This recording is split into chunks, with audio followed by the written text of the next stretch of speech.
رسول مبارک بیان فرمائی ان امرها اطاعته کچرته دا سړی د ښځې ته امر وکړي اطاعته دا به د خپل خاوند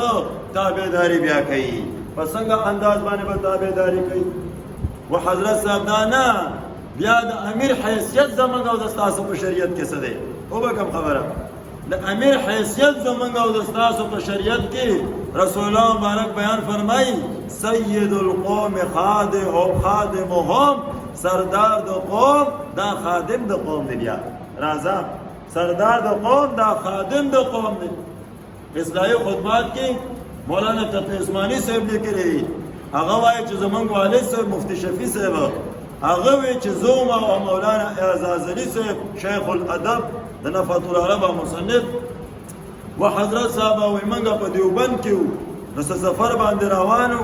نو بیا مولانا اعزاز علي صاحب زمونږ ټول استاد